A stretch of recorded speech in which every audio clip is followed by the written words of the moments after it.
Approximately 10 seconds later. Phew. Well, that was the second weirdest thing that's happened to me today. Tomatoes? Seriously? How was I even able to catch that? This doesn't make any sense. Garphonic? I don't really know what to call you. Call me Sonic Field. Okay, I guess we'll go with that. What are you doing here? This doesn't make any sense. This doesn't need to make sense. It's all a dream. Ah!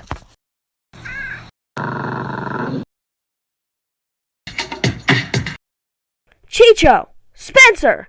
Knock it off! I'm trying to be mildly anxious.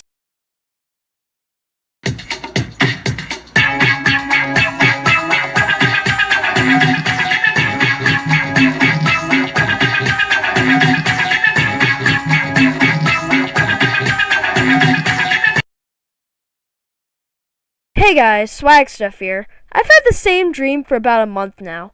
Ever since I made the decision to switch schools, I've had some stupid dream about someone shooting tomatoes at me on the last day of school.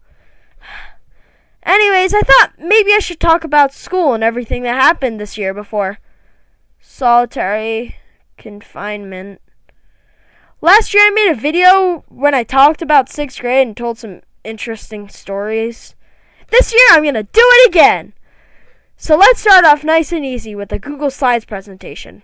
So at the beginning of the year, our teacher wanted to have us make presentations about our names. But with me being the person wanting to stand out, I decided to add a little story to go with my slideshow.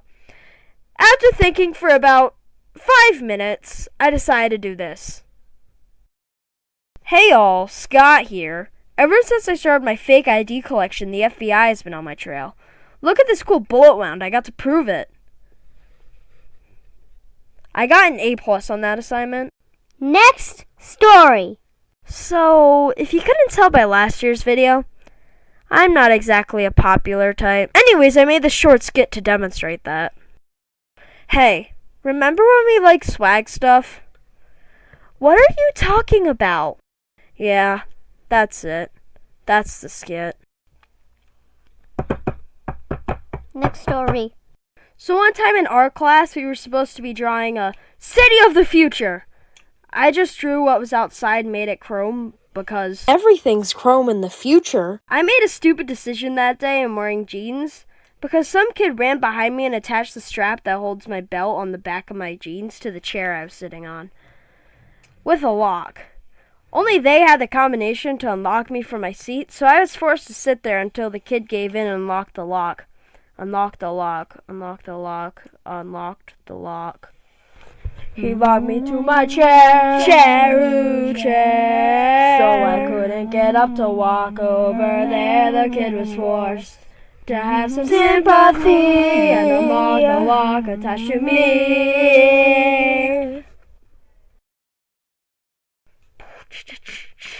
Next story. Next story. Next story. Next story. So one day near the end of the school year, it was time for a free period. We got about 45 minutes to walk in the halls, catch up on work, or start our homework. Sometimes people had to go see a teacher for help with work or just because they were in trouble. Foreshadowing. Anyways, there were some people standing in front of this teacher's room, and just for some exposition, this teacher was the oldest teacher in the school. She taught us Spanish. We were not really fond of her because she wasn't really the greatest teacher in the world. One day people had to see her for their free period.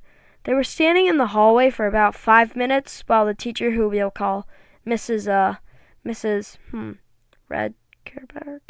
Why would I call her Mrs. Care Bear? Mrs. Red Care Bear?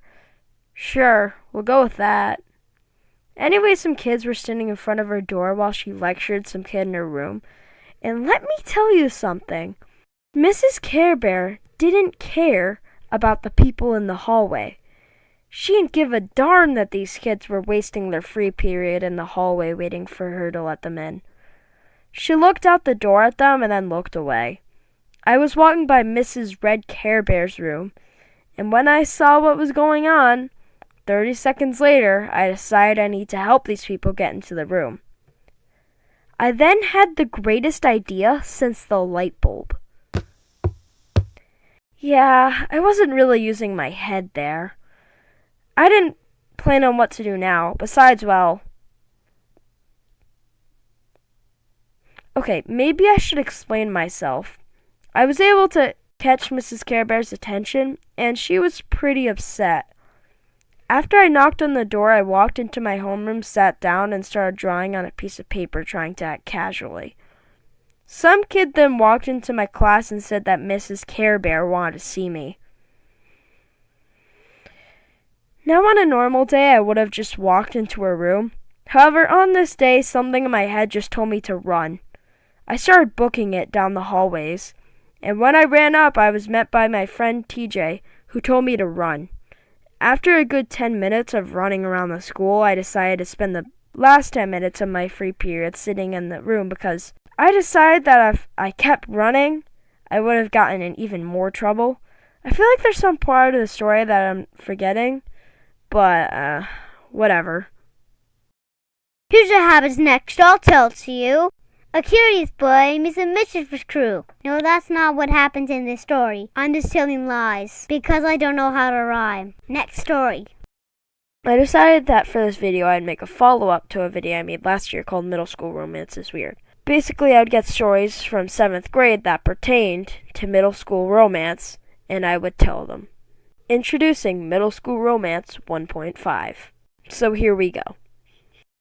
One day during our free period, some girl came up to me and asked me, "Hey, do you like Adriana Taylor?" Adriana Taylor is a name I made up because I cannot remember the actual person's name, and I don't feel like asking one of my friends. Also, I couldn't think of a better name. I said, "Who is Adriana Taylor?"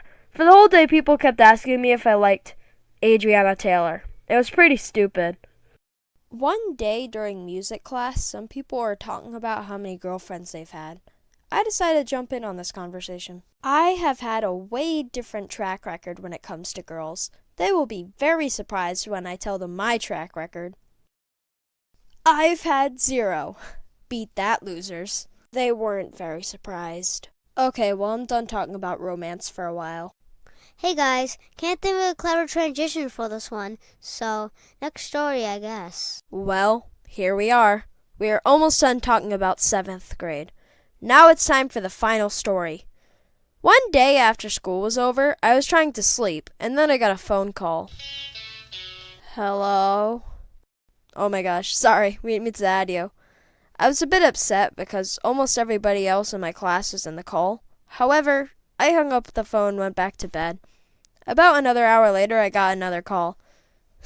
Oh my gosh, who do you add to the call? You called him? It doesn't take a genius to figure out that some kid added me to this just to make fun of me. Well, it seems that those are the final stories I will be telling about that school. Now that I've told you all those stories and came to terms with my mistakes, maybe I can go to bed without having another stupid dream. I guess it's time to find out. Ugh, guess I was wrong. Back to the stupid tomato dream. Wait, dream. This is my dream and I control everything that happens in it. All I need to do is find out where the tomatoes are coming from, stop whoever's controlling them, and this dream is mine. Or, I guess it already was my dream, but whatever. I know what I mean. Now I just need some way to get to where the tomatoes are coming from. I guess I could just teleport myself up there, but that wouldn't be any fun. Oh well.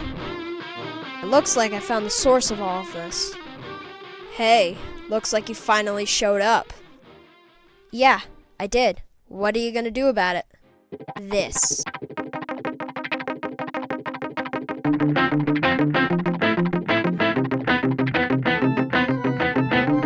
How are you doing this? Well, this is my dream, so I control everything that happens in it.